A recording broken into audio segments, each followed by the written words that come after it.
Apo, 10 po kilo ng galunggong tsatulingan. Ang ito ka na laki? Kahapon ay nadali ko. Saan ka nakakuha ka ito? Ano ba?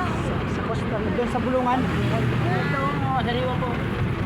Halagang 200, may pangulam na mga ano na, pang pamilya na. Kaya nga marami na eh. Kaya pag bili ako pangulam sa bulungan ako diretso.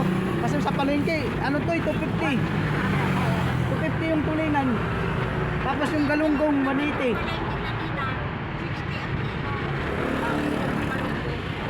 Mahal doon ng isda sa Mervin. Sa Mervin pa ako. Oo. Dito ako nagtrabaho sa Naya, Terminal 1. Kaya pag namalingke ako, dito na ako diretso sa ano kasi mura. Sige po, thank you. Sa Mervin? Sa terminal? Hindi ko gaano kilala mga ano kasi maraming mga ano diyan eh.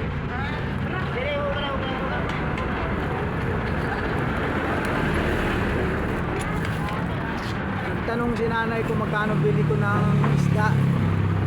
Yung galunggong kasi 100 ang kilo, tapos yung tulingan 100 din ang kilo. 200 may ulam pa na sa ano loob ng isang linggo.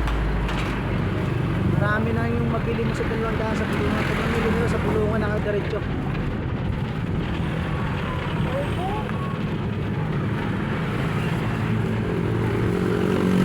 Ito na ako may sa ano mga taga Santo Niño dyan, shout out.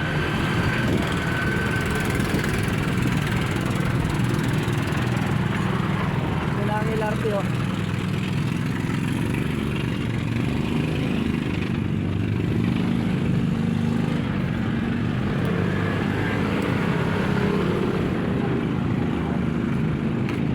LRT dito ako naglalaot papuntang Cavite sa Taungan. Yan.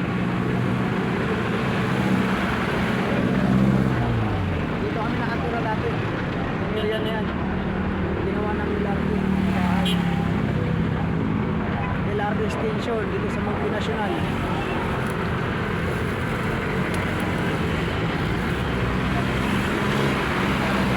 Out sa mga nakatira dito sa Santo Niño, nasa Gentry.